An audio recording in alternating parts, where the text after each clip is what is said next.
Hello students, improper integral में हम पढ़ रहे थे कंपैरिजन टेस्ट। ओके, अब कंपैरिजन टेस्ट पे मैं आपको एक एग्जांपल और देके एक्सप्लेन करती हूँ। Discuss the convergence of integral a से बी डी एक्स अपॉन में एक्स माइनस का ए इंटू में रूट बी माइनस का x. Okay, f of x क्या है आपके पास? एफ ऑफ एक्स है हमारे पास 1 अपॉन में एक्स माइनस का ए रूट बी माइनस का एक्स। तो जैसे हमारे पास फंक्शन है एफ ऑफ एक्स दिख रहा है, एफ ऑफ एक्स को क्या ऑब्जर्व कर पा रही हूँ? अगर मैं x is equal to a डाल लूँ तब भी नॉट डिफाइंड, और x is equal to b डालती हूँ तब भी नॉट डिफाइंड। तो दैट मीन्स मेरा जो इंटीग्रैंड है एफ ऑफ एक्स है वो मेरा लोअर लिमिट पे भी नॉट डिफाइंड बन रहा है और अपर लिमिट पे भी नॉट डिफाइंड बन रहा है। तो that means we can say that a and b here, a and b both, आपके पास बोथ जो है वो ओनली पॉइंट ऑफ क्या है?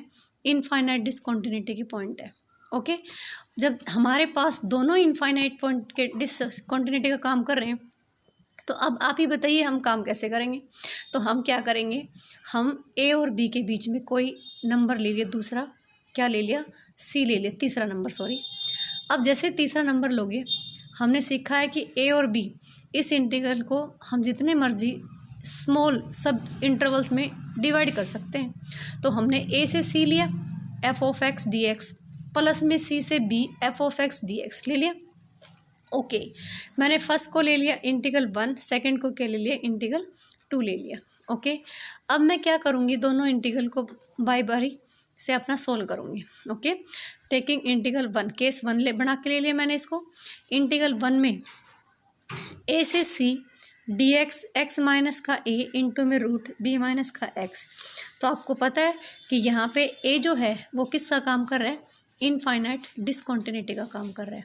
ठीक है, अब आपको ये भी पता है कि जो पॉइंट इनफाइनाइट, मैंने आपको ये बता रखा है कि एफ ऑफ एक्स का जो पार्ट, एफ ऑफ एक्स का हमारा जो पार्ट इनफाइनाइट डिसकंटिन्यूटी का काम करते हैं उसी पार्ट को हम जी एक्स में कंसिडर कर लेते हैं।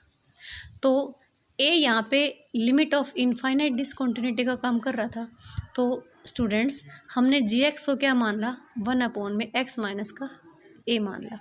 ओके, देन अब ए जो है वो हमारा लिमिट ऑफ इनफाइनाइट डिसकंटिन्यूटी का काम कर रही है।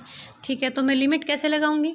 लिमिट एक्सटेंड करता है ए पॉजिटिव, क्योंकि लोअर है ना, तो लोअर को तो हमें थोड़ा बढ़ाना पड़ेगा और अपर को हमें थोड़ा सा डिक्रीज करना पड़ता है। ठीक है, ओके, जैसे हम आगे वाले पार्ट में बताएंगे। तो हमने लिया लिमिट एक्सटेंड करता है a positive f of x upon में g of x, limit extend करते ए पॉजिटिव। तो आपके पास क्या बच गया? 1 बाई, ये कट गया, आपके पास खाली बच गया 1 अपॉन में रूट बी माइनस का एक्स। जैसे ही मैंने लिमिट डाला, लिमिट डालने के बाद मेरे पास क्या आ रहा है? ये ना तो नॉन जीरो है और ना ही आपका नॉट डिफाइंड है, मतलब आपके पास क्या मिल रहा है? एक फाइनाइट नंबर मिल रहा है। ठीक है, फाइनाइट नंबर मिल रहा है, सॉरी टू डिस्टर्बिंग। ओके, तो फाइनाइट नंबर मिल रहा है बेटा। बाय कंपैरिजन टेस्ट, आपने फर्स्ट कंपैरिजन टेस्ट पढ़ा था कि अगर आपका f of x upon g of x non zero और नॉन इन्फिनिटी मिलता है, फाइनाइट मिलता है, तो बाय कंपैरिजन टेस्ट कि दोनों जो इंटीग्रल है उनका बिहेवियर सेम होगा। उनका बिहेवियर सेम होने का मतलब ये है कि या तो दोनों कन्वर्ज करेंगे, अगर एक कन्वर्ज करता है तो दूसरा भी करेगा, और या एक डाइवर्ज करता है तो दूसरा भी डाइवर्ज करेगा। Okay, done. अच्छा, ओके, मैंने जी एक्स लिया, जी एक्स ले लिया, ए से सी 1 बाई एक्स माइनस का ए डी एक्स, ये मेरा क्या है? डाइवर्जेंट है, बिकॉज एक्स माइनस ए की मेरे पास जो पावर है वो कितनी है? 1 है। तो अगर मेरे पास एक्स माइनस 1 की पावर 1 है तो मैं क्या ले सकती हूँ कि वो मेरा डाइवर्जेंट होगा। तो अगर मेरा जी एक्स का डाइवर्जेंट है तो then f of x also divergent. ठीक है, फर्स्ट पार्ट क्लियर। अब मैं सेकंड पार्ट लेती हूँ। सेकंड पार्ट, अगर फर्स्ट पार्ट में कोई कमियाँ रह गई है तो प्लीज़ सेकंड को ध्यान से देखिए। इंटीग्रल 2 लिया, इंटीग्रल 2 में आपके पास क्या था? सी से बी था और आपको पता है यहाँ पे बी जो है वो इनफाइनाइट किसका काम कर रही है, डिसकॉन्टिन्यूटी का काम कर रही है। तो इनफाइनाइट डिसकॉन्टिन्यूटी का हम काम कर रही है, तो इसका मतलब जो जी एक्स कंसिडर करेंगे वो क्या करेंगे, 1/√b - का x करेंगे। ठीक है, ओके।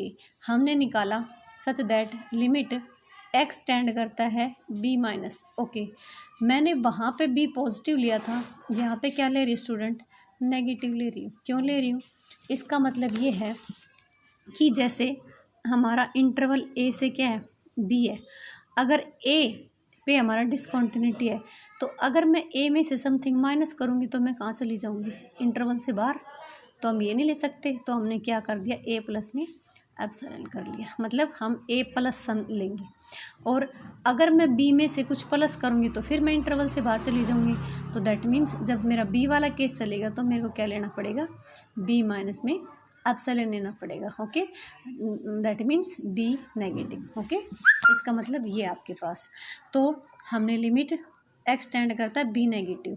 ठीक है, आपका नेगेटिव का मतलब ये नहीं है कि आप उसमें से माइनस कर रहे हो, इसका मतलब सिर्फ यही है, फिर से सुन लो, क्योंकि a के ऊपर अगर डिसकॉन्टिन्यूटी पॉइंट बन रहा है तो a में कुछ जोड़ेंगे, तो मतलब a में अगर घटाएंगे तो इंटरवल से बाहर, तो उसका कोई मतलब ही वजूद ही नहीं बनता। तो हम क्या करेंगे, a में कुछ जोड़ देंगे ताकि इस पॉइंट से हल्का सा खिसक ले और हमारा काम बन जाए। ओके, ऐसे ही अगर हम अपर में हल्का सा माइनस करते हैं तो देन इस केस में भी हमारे पास क्या बन जाएगा, इस केस में भी हमारे पास हमारा फाइनाइट वैल्यू मिल जाएगी। ठीक है, तो मैंने ले लिया लिमिट x टेंड करता है b नेगेटिव f(x) और g(x). तो ये मेरे पास क्या बन जाएगा, 1/x माइनस का a बन गया, 1/x - a is equal to 1/b - का a।